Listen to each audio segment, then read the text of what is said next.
मौलाए कायनात हज़रत अली अलैहिस्सलाम का कौल है कि जिस पर एहसान करो उसके शर से भी बचो। अदालती कत्ल का शिकार होने वाले साबिक वज़ीर-ए-आज़म और पीपल्स पार्टी के बानी जुल्फ़िकार अली भुट्टो ने भी शायद इस नसीहत को नज़रअंदाज करते हुए एक जूनियर फ़ौजी अफसर ज़िया-उल हक़ को आउट ऑफ टर्न तरक्की देते हुए आर्मी चीफ बना दिया। लेकिन बादशाह ज़िया-उल हक़ पर भुट्टो का यह एहसान उनकी ज़िंदगी की सबसे बड़ी गलती साबित हुआ, जिसने इन्हें तख्ता-ए-दार तक पहुँचा दिया। जुल्फ़िकार अली भुट्टो ने जैसे ही सदर पाकिस्तान का ओहदा संभाला, इन्होंने पाकिस्तान तोड़ने के ज़िम्मेदार साबिक सदर और commander in chief Yahya Khan को उनके घरों पर नज़रबंद कर दिया और जनरल गुल हसन से फ़ौजी क़यादत संभालने के लिए कहा। इसके बाद इन्होंने बर्री, बहरी और फ़िज़ाइया तीनों अफ़वाद में याहिया खान के साथी समझे जाने वाले 44 सीनियर अफसरान को बर्खास्त कर दिया। मशरक़ी पाकिस्तान में भारत के हाथों होने वाली शिकस्त पाक फ़ौज को बैकफुट पर ले आई थी, जिसका जुल्फ़िकार अली भुट्टो ने भरपूर सियासी फ़ायदा उठाया। कुछ ही दिन बाद जनरल गुल हसन भी इनके दिल से उतर गए और इन्हें एक ऐसा आर्मी चीफ लगाने का मशवरा दिया गया जो अपनी मनमानी न करे और हुकूमत के अहकामात पर चले। ओवेन बेनेट जोन्स अपनी किताब the Bhutto dynasty struggle for power in Pakistan में लिखते हैं कि भुट्टो ने गुल हसन को बर्खास्त करने का हुक्म अपने स्टेनोग्राफर की बजाय अपने एक सीनियर साथी से टाइप करवाया।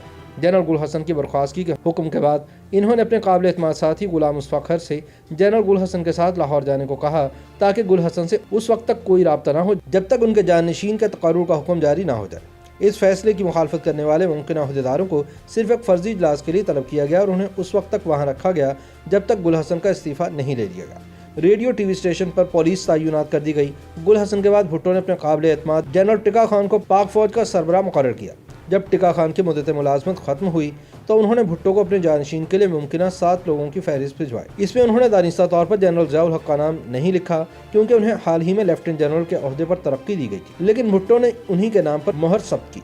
ओवेन बेनेट जोन्स लिखते हैं कि कई बार जनरल ज़िया ने अपने मुल्क और फ़ौज की खिदमत के बदले भुट्टो को तलवार पेश की। एक बार उन्होंने भुट्टो को न सिर्फ आर्मड कोर का तनख्वाह न लेने वाला चीफ कमांडर करार दिया, बल्कि इनके लिए फ़ौज की मखसूस वर्दी भी सिलवाई। भुट्टो की सवाने इमरी में स्टैनले वॉलपर्ड लिखते हैं कि ज़िया ने कभी ये तासुर नहीं दिया था कि वो कभी फ़ौजी बगावत कर सकते हैं। भुट्टो ने इन्हें कभी संजीदगी से नहीं लिया। वो अक्सर इनके लंबे दांतों का मजाक उड़ाते थे। इनके बारे में कहानी मशहूर थी कि एक बार ज़िया-उल हक़ सिगरेट पी रहे थे। उसी वक्त भुट्टो कमरे में दाखिल हुए। इस खौफ से कि भुट्टो को अपने सामने सिगरेट पीते देखकर बुरा न लगे, उन्होंने फ़ौरन जलती सिगरेट अपनी जेब में डाली। थोड़ी देर बाद कमरे में कपड़े जलने की बू फैल गई। जुल्फ़िकार अली भुट्टो ने सोचा कि जो शख्स इनसे इस कदर खौफ खाता हो वो इनके खिलाफ कैसे बगावत कर सकता है। इसी दौरान भुट्टो हुकूमत के खिलाफ मुल्क भर में मुजाहरे शुरू हो गए। भुट्टो की बेहतरीन काविशों के बावजूद अमन व अमान बहाल होता नजर नहीं आ रहा था। ओवेन बेनेट जोन्स लिखते हैं कि भुट्टो की सबसे बड़ी गलती अपने मुखालफिन से मुज़ाकरात में आर्मी कमांडर्स को इस्तेमाल करना था। अगरचे भुट्टो फौज को अपने साथ लेकर चलने की कोशिश कर रहे थे, लेकिन फौजी अफसरान समझते थे कि भुट्टो ने ये इक़दाम करके साबित किया है कि वो कमज़ोर है। तमाम तर मुखालफत के बावजूद भुट्टो ने 7 मार्च सन 1977 को आम इंतखाबात करवाए, लेकिन फिर फौज के इमाम पर ही ANP की क़यादत ने इंतखाबात के नताइज तस्लीम करने से इनकार कर दिया। याद रहे कि 77 के इंतखाबात में भुट्टो की पीपल्स पार्टी को कौमी असम्बली की 200 में से 155 नशिस्तें मिली, जबकि हिज़्ब इख्तिलाफ पीपल्स अलायंस को सिर्फ 36 नशिस्तें मिली। सन 1970 के इंतखाबात में पीपल्स पार्टी को 39% वोट मिले थे, जबकि 77 के इंतखाबात में इनका वोट 55% तक बढ़ गया था। भुट्टो के खिलाफ हिज़्ब इख्तिलाफ की बड़ी इंतखाबी मुहिम के बावजूद इन्हें सिर्फ 39% वोट ही मिल सके थे। पाकिस्तान के मारूफ सहाफ़ी खालिद हसन ने अपनी किताब rear view mirror for memorise में लिखा है कि भुट्टो के एक मशीर राजा अनवर ने फौजी बगावत से ज़रा कबल भुट्टो जनरल टिका खान के माबैन एक मुलाकात देखी थी। भुट्टो ने टिका खान से कहा था कि जनरल, आपको याद है कि आपने ज़िया को आर्मी चीफ लगाने की मुखालफत की थी। अब आपको इतराफ़ करना पड़ेगा कि मैंने सही फैसला किया था। अगर कोई दूसरा आर्मी चीफ होता तो वो अमन व अमान का उज़र बनाकर अब तक इक़्तिदार पर कब्जा कर चुका होता। और फिर 7 घंटे बाद ज़िया-उल हक़ ने भी वही किया। अपनी गिरफ्तारी के बाद ज़िया के इमाम पर भुट्टो पर अपने सियासी हरीफ मोहम्मद अहमद खान कसूरी के कत्ल का इल्ज़ाम आयद किया गया। विक्टोरिया स्कफर्ड अपनी किताब भुट्टो ट्रायल्स एंड एग्जीक्यूशन में लिखती हैं कि मौलवी मुश्ताक हुसैन 5 जजों के बेंच के सरबराह थे।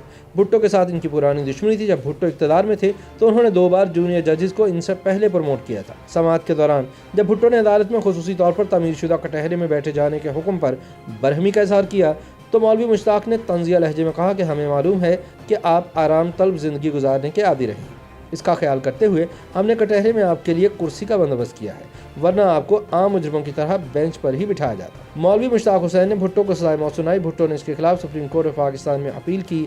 फरवरी सन 1979 में सुप्रीम कोर्ट ने भी हाई कोर्ट के फैसले पर 4-3 के फ़र्क से मोहर लगा दी। ओवेन बेनेट जोन्स लिखते हैं कि इससे पहले कभी भी قتل کی سازش کے مقدمے میں موت کی سزا نہیں سنائی گئی تھی اور نہ ہی عدالت عظمیٰ کے ججز مجرم کی سزا اور جرم کے بارے میں متفق تھے۔ اس سزا پر سوالات اٹھائے گئے کہ ملزم کو اس وقت بھی قتل کا مجرم ٹھہرایا گیا تھا حالانکہ وہ جائے وقوع پر موجود نہیں تھا۔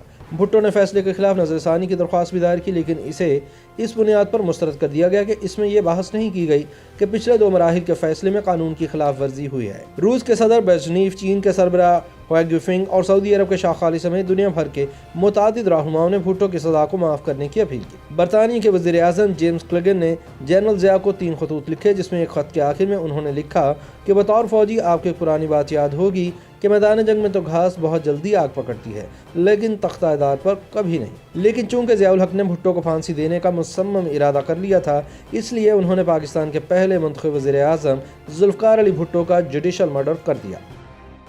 YouTube پر گوگلی نیوز دیکھنے کے لیے youtube.com کی سرچ بار میں googly news T V type کریں۔ گوگلی نیوز کے پیج پر سرخ رنگ کے سبسکرپشن والے بٹن پر کلک کرنا نہ بھولیے۔ YouTube پیج پر اپلوڈ ہونے والی ویڈیوز سے باخبر رہنے کے لیے بیل آئیکن پر کلک کیجیے۔ آپ کو ہر نئی ویڈیو کے بارے میں نوٹیفیکیشن موصول ہو جائے گا۔